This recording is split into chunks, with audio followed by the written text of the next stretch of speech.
one nation, under God, indivisible, with liberty and justice for all. Good evening. I'll have the clerk please call the roll.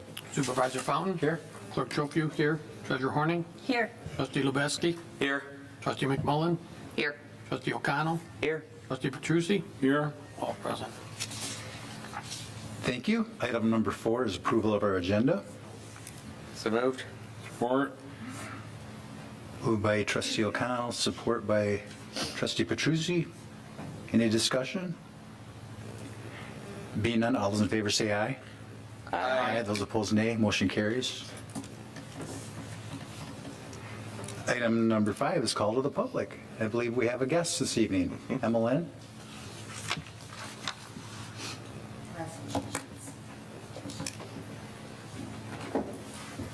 So good evening. I'm Emmeline Wheaton. I'm the Executive Director at the Heartland Area Chamber of Commerce. I know most of you.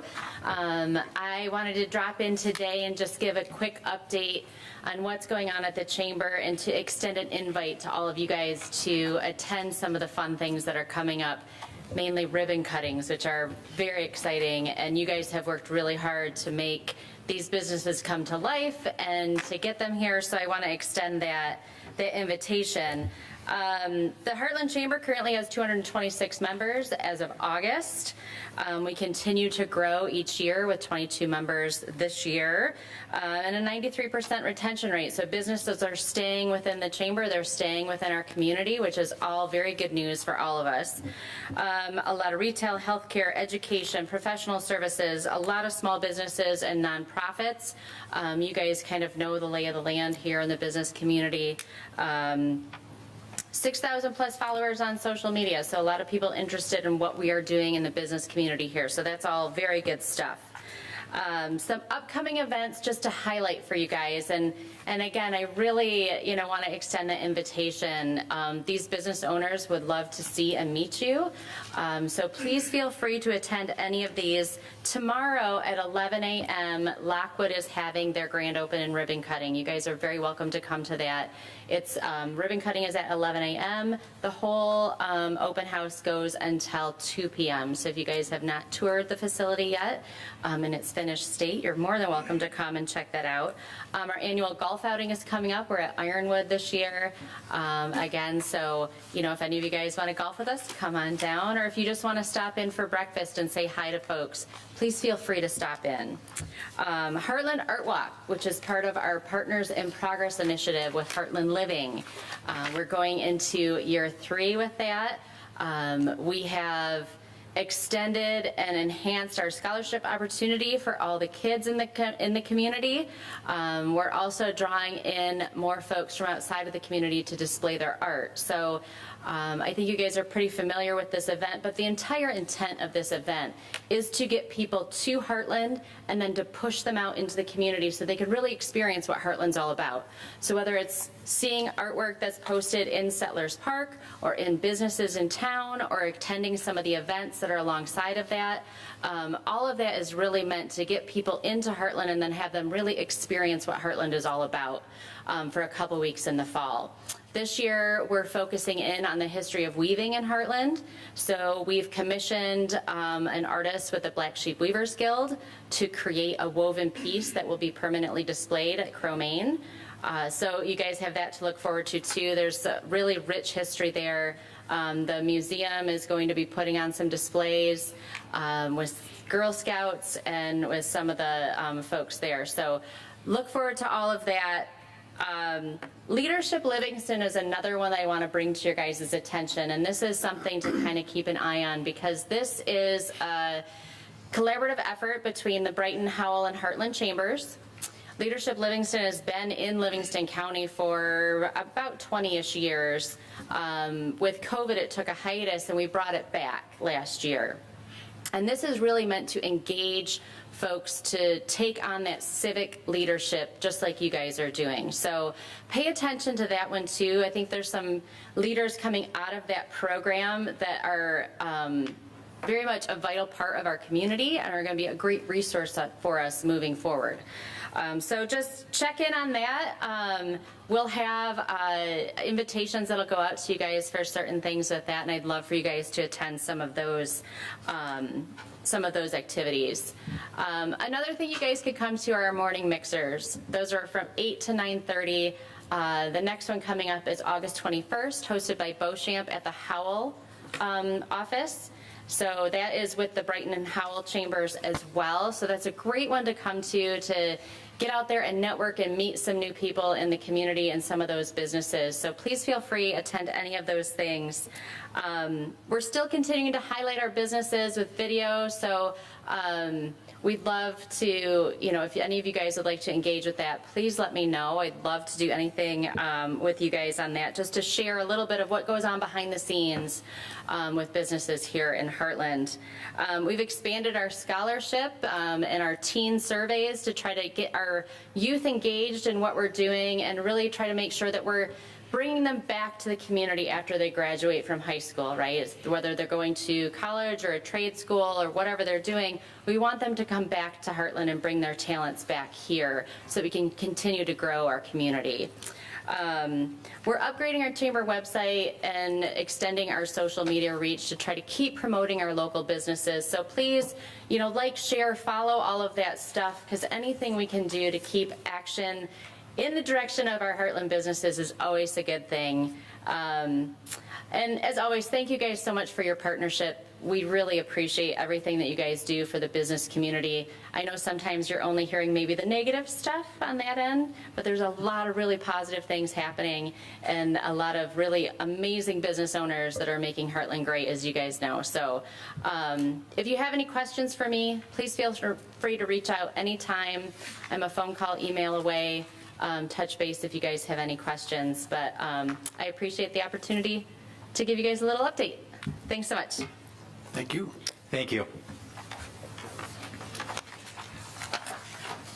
We'll move on to approval of the consent agenda. So moved. Second?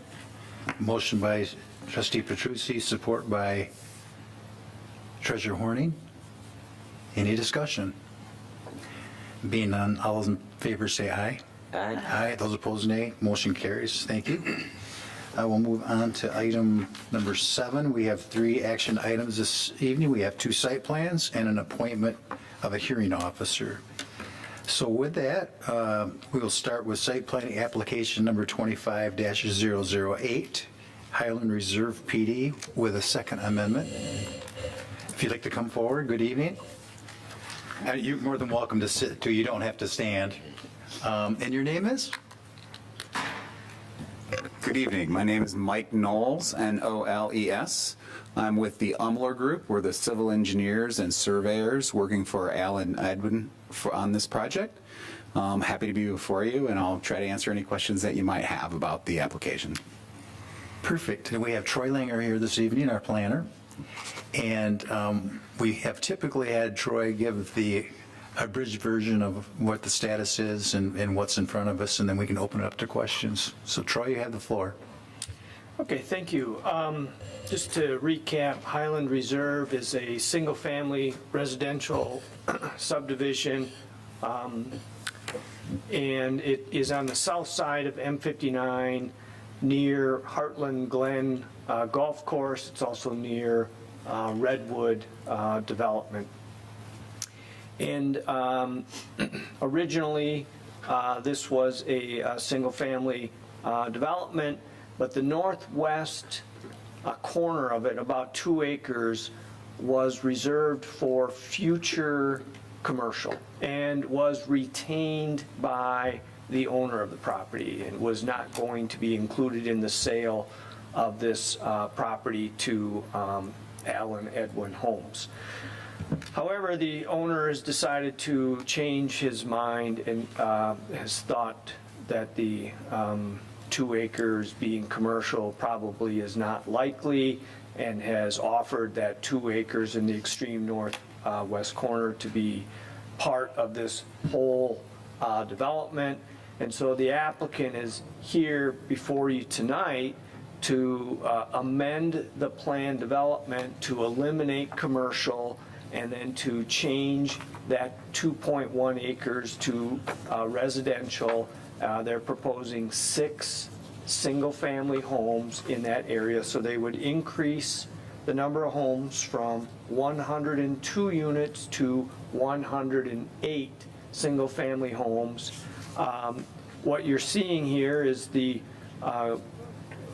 northwest corner, and then the green areas that with lighter green are the rental units. So these would be single-family rental homes, and that number will increase from 31 single-family rental homes to 37 single-family rental homes. So that is the amendment that's here. This is a planned development. It has gone through the entire process, has been approved. There was actually a prior amendment that also came before you. This is now a second amendment, the timing of which lent itself to happen to be a separate application. And they were in front of the Planning Commission, and July 24th, the Planning Commission did approve the site plan amendment and recommended approval of the amendment to the plan development agreement. The applicant needs to come before the board to finalize the plan development agreement amendment, and I'd be happy to answer any questions you have on this. Thank you. Board members have any questions? I have a question. Was there a community benefit that was discussed? I don't remember, for this property. Are you talking originally when the whole project originally came, or are you talking just in this amendment? I believe the whole thing. Since the Well, I'm inception. going to go back in time. They certainly had an increase in open space above and beyond. They were a participant in extending the water line and the sewer line here. Trying to recall if there were other comments that were discussed at that time. You're going back a year or more on when the original project was actually 23. It was when concept, and then the preliminary plan was also in 23. From what I'm just going from memory, I think what they were looking at was for community benefit was primarily the volume of open space, the trails, the park in this very southeast corner. They have a play area in that park area. Well, I call it a park. That's my term as a park. It's more just open space where they have a children's play set and play equipment down there with their trails, and then being a participant in extension of water and sewer on this property further to the east. Okay, thank you. I don't quite understand how that's a community, how that benefits the community. Well, I think that's what they explained as they were in front of you during the original PD, and that's what was ultimately approved. I'm just going from memory of what was said in those meetings from 23 and 24. So then I'm just trying to understand what's happening here. This was an exempt portion, that 2 acres was going to be commercial. Yeah. So versus commercial, they're adding 6 homes? Yeah, they're converting it, they're getting rid of commercial, and they're amending it to make it single family. So just from my perspective, from a community there, I think it would be a benefit to have homes there versus, say, a gas station or something like that, where there'd be more and more people stopping next to you where you live. Well, I guess I'm just looking at, Sure, that makes sense. I think the question was from when the project was originally being reviewed and the preliminary in 2024. What was the community I see. benefit at that time? I'm just kind of going from memory of what was discussed. At this point, there's really no discussion on community benefit because this project's already been approved. Right. so just an that amendment. was my point, is we're discussing the 2 acres where you're adding 6 houses. Yes. What I like about that too is they seem to be well set back from M59 to give more green space as you drive by, you know? I also thought the original benefit was having a product that wasn't offered in the township in the single-family home rentals. Right. I thought that was one of the benefits that was mentioned way back when. You could be right. I'm just going from memory. We didn't bring up any of that stuff in our staff report for this request here. I think it's the first one that was to come here, wasn't it? I think so. It was one of the first concepts. Isn't the organization out of Grand Rapids? Yes, sir, it is. Yeah. Yeah, and I apologize, I don't have that history. I wasn't representing the project back at the time. I have represented a number of plan unit developments, plan developments, those types of things. And often it is a preservation of natural features, an increase in open space. This certainly does have an increase in open space. You can see in the plan package where they did a special exhibit showing which part of the open space is active open space, which is natural open space. So those are always a big part of it. Certainly, as Mr. Langer said, you know, contributions to municipal utilities are often considered a benefit. This does have some parks and paths through it, so pedestrian connectivity is often one of the justifications for community benefit and that type of thing. One of the things, you know, you've already noticed that or commented on rather, that the commercial is a higher intense use than the proposed residential. I'd also point out that the open space percentages haven't decreased, they've increased. So if that was one of the initial justifications that there's an open space, you can see this is more of a clustered community with preserving larger open space swaths. Those percentages have been maintained in this current proposition.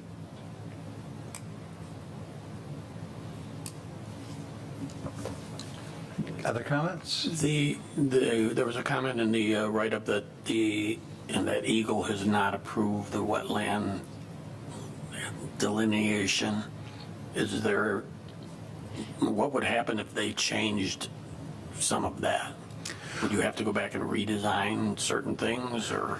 Yeah, so Eagle has a hierarchy of approvals when you go in for their permits. So the first is avoidance, the second is minimization, and the third is mitigation. And so they'll let you impact wetlands if it's for a road, say, but they won't let you fill in a wetland if you're trying to create an additional home site. So we're very confident that this will get approved through the normal course of the construction documents. We've still got a ways to go through the process to get all of our permits and approvals, and that's one of them. If Eagle were to deny the permit for some unforeseen reason, which I don't see that being a likely outcome in this particular case, but if they were, then yeah, we'd have to make some changes to the site plan and we'd be before you again. Okay, thank you.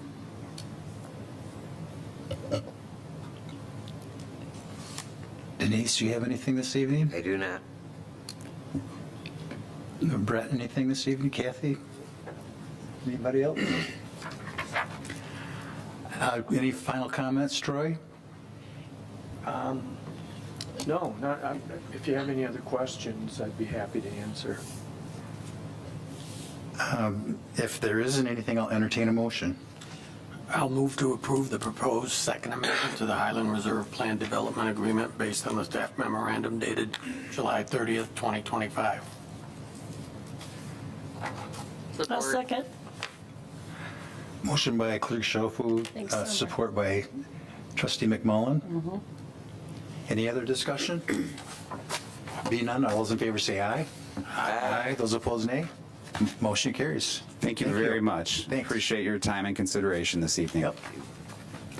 Any idea when you might break ground if people ask? It'll probably be spring of next year. Okay.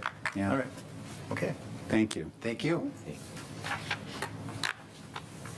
Item number B is site plan PD number 25-012. This is for Urban Air Adventure Park, and this is the preliminary plan development.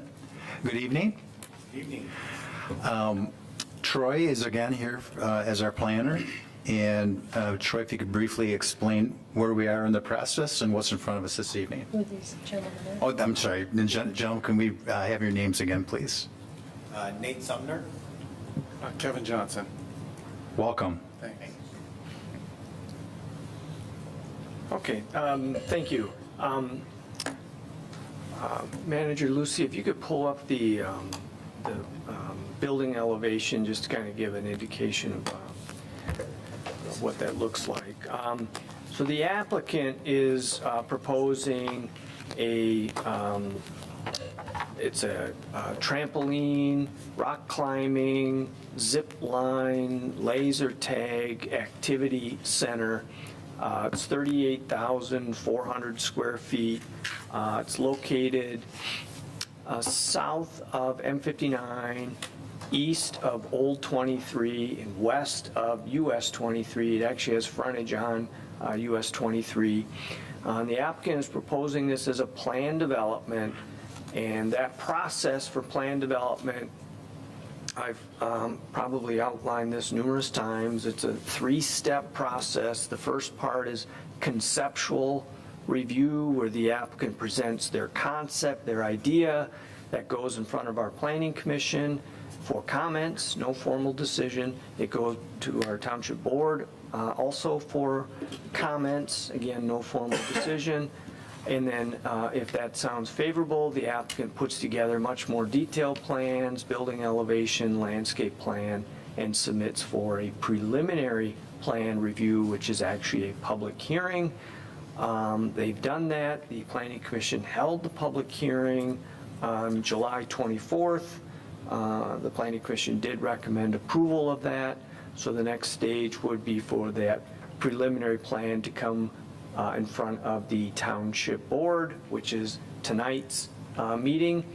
The applicant still has the final PD stage, but at that point, the heavy lifting of the site plan is pretty much behind us. We will look at their easement documents and their plan development agreement and any other legal instruments that might be part of this project. That's typically part of the final PD. Also, sometimes if we have a slight tweak or an amendment to the plan and we say bring it back as part of the final PD. So for the most part, the site plan issues would then be resolved during the preliminary review, which is where we're at tonight. Just to kind of recap that the project being 38,400 square feet, it's on a little over 6 acres that currently is 2 parcels. They would combine those 2 parcels.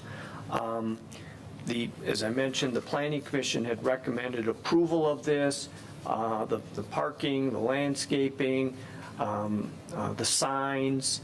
There was one little caveat on the signs. The applicant is proposing a monument sign out on Old 23, and we don't have a diagram or site plan that is shown as this part of this package, so the applicant has been requested to provide that as part of the final PD. So that'll be something they'll provide in that final PD stage.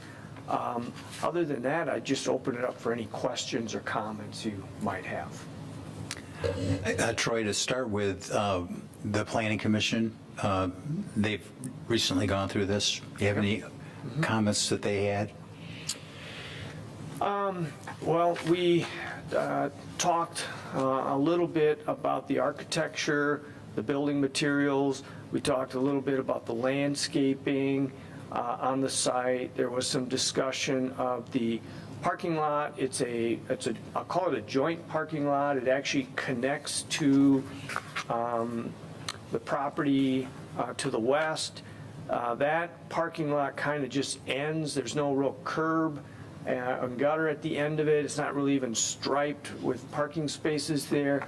The applicant is going to kind of connect his parking lot to that, which actually is on the westerly property, and then the applicant would make some landscape islands and landscaping on that property as part of it to help address that and deal with the stormwater runoff that will come onto the applicant's property.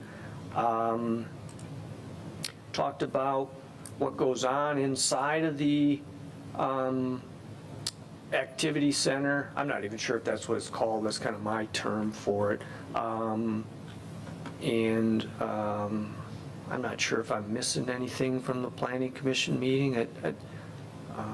More or less just discuss what it is. It's a new, for Heartland Township, this is a new facility. We don't see many facilities like this here. So just kind of learning about it and just asking questions, what happens, what are the kids all doing there? I guess it's open to anyone. All ages. Thank you. Gentlemen, have anything to open with, or any questions? No, we're just excited. You guys have been great through the process. Everybody's been really kind and collaborative, so we really appreciate the process that you guys allow for here. So it's been great. So, Troy, not to put you on the spot, but has there ever been a plan going as quickly as this one has? I don't think we've been able to, it's very difficult to do that because the applicant in this case, we had a informal meeting with them. We talked about the process. We outlined what they would need to do.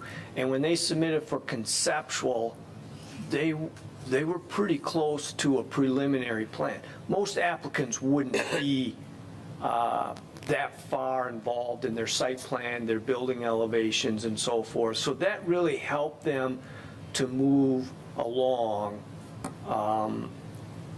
But I'm not aware of another plan that we have been able to move at this pace, at least in my time here. And is my understanding that this is maybe like a prototype of what you want to see in the future as your company expands? Yeah, I mean, it's certainly one of the only standalone ones. Most of the time they're within existing shopping plaza as a second use space. So this one, we actually have a clean slate, so our architect, Mr. White, has been able to really design it exactly how we like. Having fun because we've been very supportive of that. So yes, very excited that we're able to kind of have a clean slate and do this one. That's excellent. Questions from the board? I have a comment. Go ahead. You know, when we get these projects come into us, I take it upon myself to look at them to see how it's going to impact the community, is there any questions that I need to try to bring up? And with this particular project, I can't find anything that I don't like about it. And what's even more interesting is, as I talk to people in the community, they are asking, when are they going to start building it? I mean, it's an exciting development for the community, and I think it's going to go a long ways. And I just wanted to mention that. I love the architecture on it. I love the way the building's designed. There's nothing I don't like about it. Troy, I have a couple questions. One, right now the parking lot behind Mackles and all that, it's just like employee parking and stuff. That's why it's never really been lined or anything. Right. I think it's just employees parking back there. And secondly, as I recall, that whole area, there was a drainage deal going across. Does that affect this project? It was the project to the South? It was the project to the south of there that Okay. was like a big bathtub, and then they came and put tile in and everything else. Yep. Yep. Okay. They land balanced it. Okay. Oh, I'm so sorry to interrupt. We did have somebody attend the planning commission meeting and spoke. And I don't mean to not give that any due comment here. It was I think a business owner in one of the commercial businesses that would be on Old 23, and they were concerned how traffic works its way from M59 on the north through the Fountain Square shopping complex and then on in to the complex where Mackles is, and how the traffic for this, if they were to also go through there, the speed at which traffic might go, and they had some concerns. We commented at that meeting that the applicants are attempting to have the core of their traffic come in from the south on Old 23. However, there's limited ability to, you want to have interconnectivity of parking lots on properties, and then it's very difficult to get people to slow down, so to speak. So I'm not sure that all of that person's comments were addressed, but at least we indicated the effort to make the core of the traffic come from the south. That's probably where the monument sign would be located. And that's the core of the goal is to direct traffic in that way. So that monument would be closer to the Mackles end of The south. Yes. that drive. Yes. Yeah, Okay. I just don't have an exact site plan to Yeah, reflect that, but that's where the whole discussion has been. Right. I like the idea that they connect, though. I think that's, Oh, yeah. we need to do that. I think I mean, you go over to Green Oak, the mall out there, and you're in Costco's, those parking lots don't connect. Right. And you got to go out on Whitmore Lake Road to get into another center. Right. And that is dangerous, in my opinion. You should have them connect. Yes. And it was Agreed. designed, Wayne Perry did the original design from the design engineer, which you guys all know, and he had a master plan that they all connect, so we followed his master plan. Yep. So Good. And you could tell there was no curve, the drainage was meant for that, so we just used a little logic and followed his good plan. Other comments? Shout out. Summer? No, I like it. I just hope that some of the landscaping, when it does get finalized, doesn't grow up to block the children on the wall. Yeah. Yeah. That's my only Yes. comment. Agreed. Same thing somewhere on the one tree that's near the entrance to make sure that one in that front island didn't get so big that it looked like a giant thing you couldn't see. I think it's wonderful. Looking forward to it. Thanks. Any other comments, Brett? I like it too. I think it's exciting for our community, and I can see the excitement in both of your, just you have a lot of energy, and obviously things are going well for you, and, I think it'd be a nice addition to our community.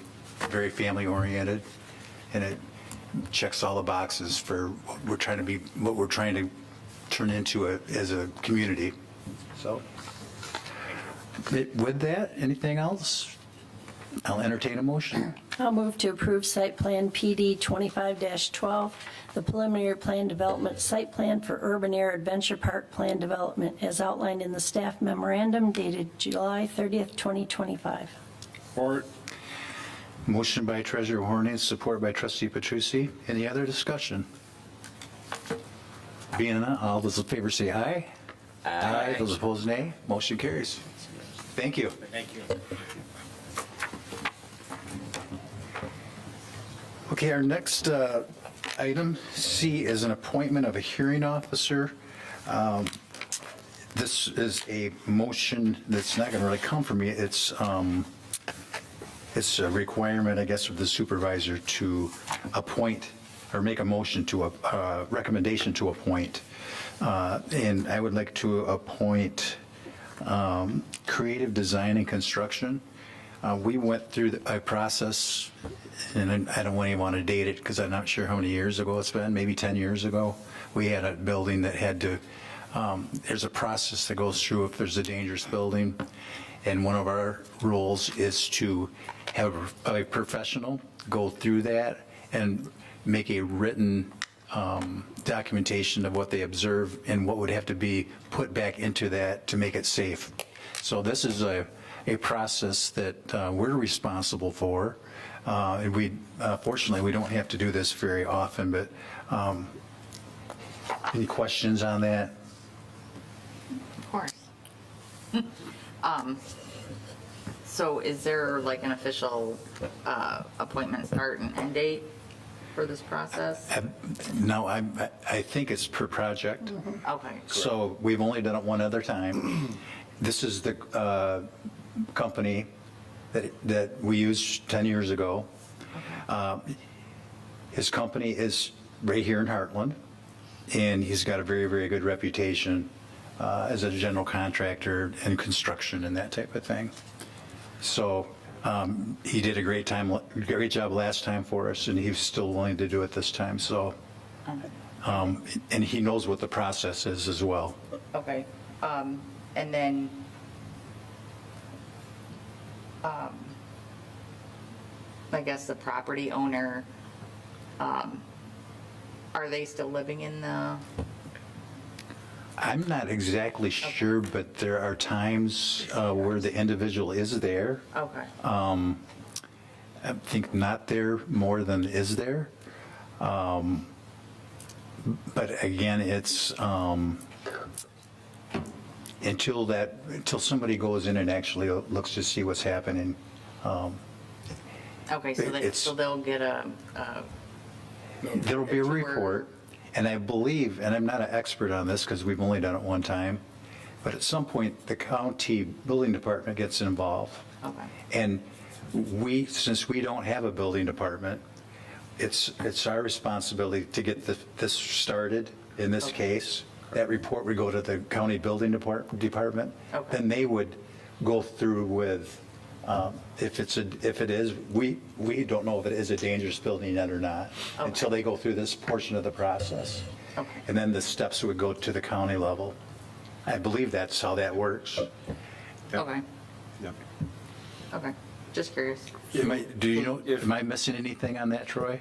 Well, I think we've still got work to do on the noticing and the procedural stuff, but one of the elements we have to have is a hearing officer appointed. So this is just getting us ready so that in the event we need to go down that path, we have this step already taken care of. And there is one, just on the motion, it does have to be a person. Yes. I can't, the ordinance, the dangerous building ordinance doesn't allow for the appointment of a company, creative design. You have to have a actual person, a named individual. So I just want to make sure you identify, I've identified the name of a person, and he's with that company, but I just want to make sure your motion would include that. Thank you for that clarification. His name is Kelly Summerfield. Yeah, it's in, Yeah, that was going to be my comment And as it's well. named here. Got it, Yeah. okay. That was going to be my comment as well, that we need to, it can be Mr. Summerfield of Creative Design and Construction, but it has to be him named, Got it. yes. Very good. He's just the hearing officer that will do the inspection on the home, and then the process moves forward. Right, that's their role. They don't do anything other than that. Then they do an inspection, then they look at, I'm sure they look at foundation, they probably look at roof elements, Yeah. or, could be, After their inspection, does it get, will the information get brought back to us to then? That was going to be my Yes. question. Okay. it comes back to us, but We don't have- we don't have, it goes, we are responsible for the initial investigation, and then it really turns into the building department. Okay. as I recall though, in the last case, didn't Mr. Summerfield end up going to a court hearing to have the home demolished? So he doesn't just do a report. He is Okay, the so hearing he's part of officer the- through the entire process. So For this home only? Yeah. Okay, Yeah. gotcha. he kind of, what it does is it creates a separate, unbiased Right. party that the township isn't necessarily the one determining that this is a dangerous building. We've brought in a person that has suitable knowledge to make these kind of determinations, who hears testimony from the county building department, as well as the applicant or the owner. They're able to provide their testimony, and then he kind of makes that decision as a quasi-neutral party to kind of eliminate any biasness that may appear from the township, whenever you're talking about tearing down somebody's home, that's deeply personal. And there's going to be a process on that. And just to let you know, we don't move quickly on these things when you're talking about tearing somebody's home down. And then also, not only because it's personal to them, the last time we did this, township lost a lot of money on this. So this is an expensive process. It's one as a last resort. We try to do everything we can to work with the homeowner as far as we can. It's looking like we're losing communication with that homeowner, so we're having to kind of get these ducks in order, if that makes sense. The home isn't occupied now? I can't answer that. Are the taxes current? Yes. Taxes are current? Yes.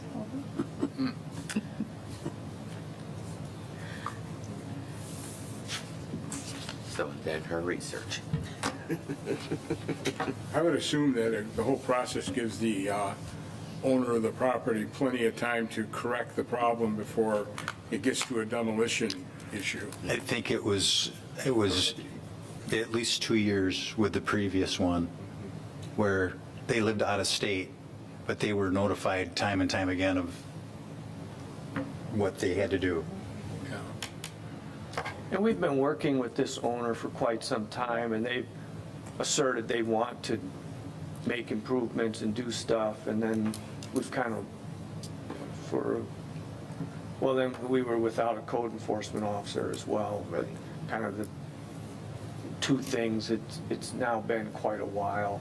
We've reinstituted trying to get communication, and we haven't had success, and so we've got more work to do on that end of it, but when we get to this point of needing to do a hearing, the goal was to at least get this part of it taken care of and having a hearing officer appointed. As Director Langer has stated, this is a lengthy process, right? It's not the goal of the township or any municipality at any time to go in and take someone's home or take away or take down the home. That's not what we like to do. But when it gets to a point that, as we've stated, that the resident is given time, they're given ample time, or they intend to try to bring it back to code to be able to be habitable. At some point, when you start to lose connection with them, they stop communicating with you. It becomes very difficult. This is just another chink in the process of setting up for something to happen, but it's nothing that is quick in any way, nor something we ever enjoy doing. So.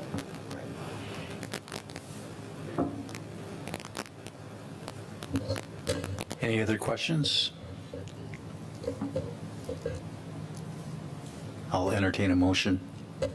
I move to accept Kelly Summerfield of Creative Design and Construction as hearing officer as outlined in ordinance number 48, dangerous buildings.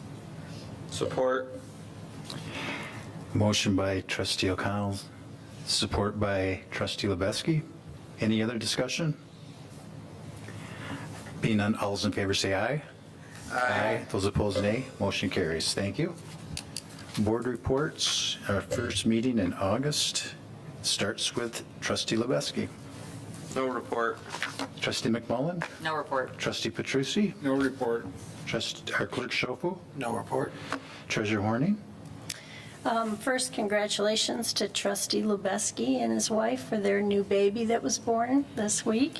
And an update, we've sold 139 bricks for the Veterans Memorial. Donations are the same. And the farmers market's in full swing. Corn is in. It's the best time to go to the market at Rural King, 9 to 1. Thank you. Trustee O'Connell? I just want to say thank you to Mike and Scott for all their help and dedication to our memorial. It's a grand day today. The monuments are up. Thank you. I have nothing this evening. and we will go into a brief recess, and we'll have our managers report this evening. So with that, we'll take a brief recess.